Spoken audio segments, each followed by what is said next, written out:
নমস্কার বন্ধুরা, আশা করি আপনারা সবাই ভালো আছেন।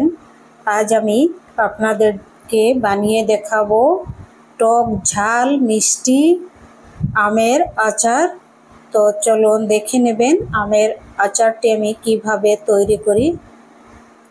প্রথমে আমের খোসাগুলি ছাড়িয়ে নিয়েছি, এবার এরকম করে আমি কেটে নিচ্ছি। দেখুন, প্রথমে 1 চামচ লবণ জলে আমি ভিজিয়ে রেখে দেব 5 মিনিট। এই যে এতটুকু বড় সাইজ করে কেটে লবণ জলের মধ্যে ভিজিয়ে রেখে দেব।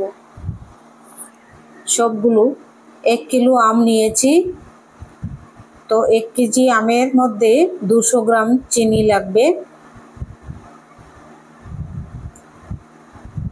দেখুন, এই লবণ জলে ভিজানোর পর এরকম কষটা বেরিয়ে গেছে আমের। এবার তুলে নিচ্ছি। 5 মিনিট পর জলটা ঝরিয়ে তুলে নিচ্ছি ভালোভাবে। এবার এরকম একটা বাসনে নিয়ে নিচ্ছি। দেখুন, লবণ জল থেকে তুলে নিচ্ছি। একদম জল নেই, পুরা সব জল ফেলে দিয়েছি আমের। লবণ জলটা ফেলে দেওয়ার পর এবার দিয়ে দিচ্ছি 200 গ্রাম চিনি দিয়ে মেখে রেখে দেব আরো 5 মিনিট রেস্টে।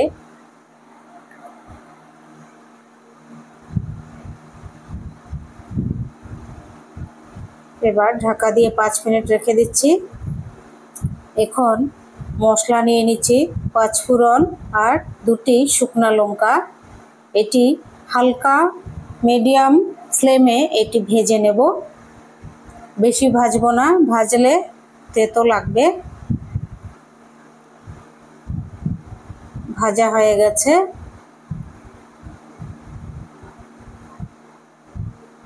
এবার গ্যাসটি অফ করে দেব।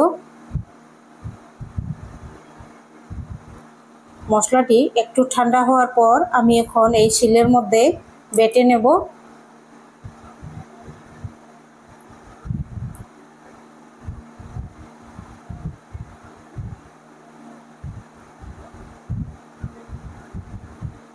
বেশি মিহি করব না বাটাটা।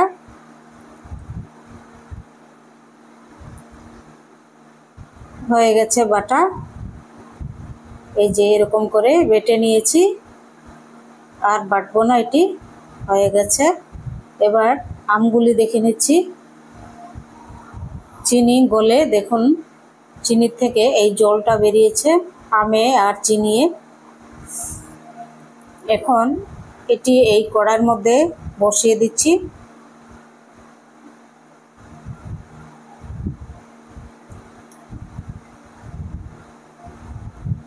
এই জলটা ফেলবো না, আমের জল। আর লবণ দিয়ে দিচ্ছি 1/2 চামচ, হলুদ দিয়ে দিচ্ছি 3 ভাগের 1 ভাগ, তারপর কাশ্মীরি লাল লঙ্কা পাউডার 1/2 চামচ,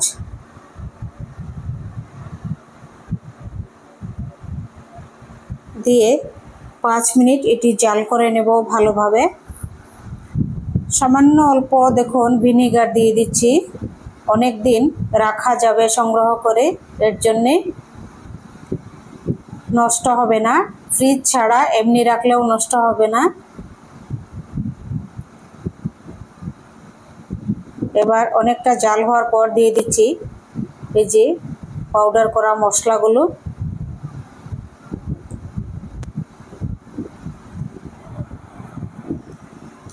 আরও 3 মিনিট এরকম জাল করে নামিয়ে নেব। গ্যাসের ফ্লেমটি এবার একদম লো করে রেখেছি।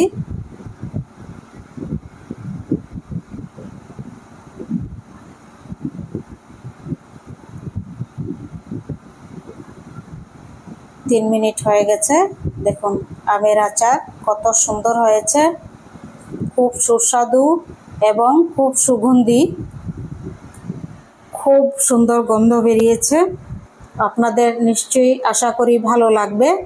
তো যদি ভালো লাগে সাবস্ক্রাইব করবেন, লাইক করবেন, শেয়ার করবেন, কমেন্ট করে জানাবেন আমের আচারটি কেমন হয়েছে। ঝাল আছে, টকও আছে, লবণও আছে। খুব সুস্বাদু এই আমের আচারটি, আর অনেক দিন রাখা যাবে। একদম শুকনো আচার, অনেক দিন সংগ্রহ করে রাখার জন্য ভিনিগার দেওয়া খুবই দরকার, তাই অল্প একটু ভিনিগার দিয়েছি। ভালো থাকবেন সবাই।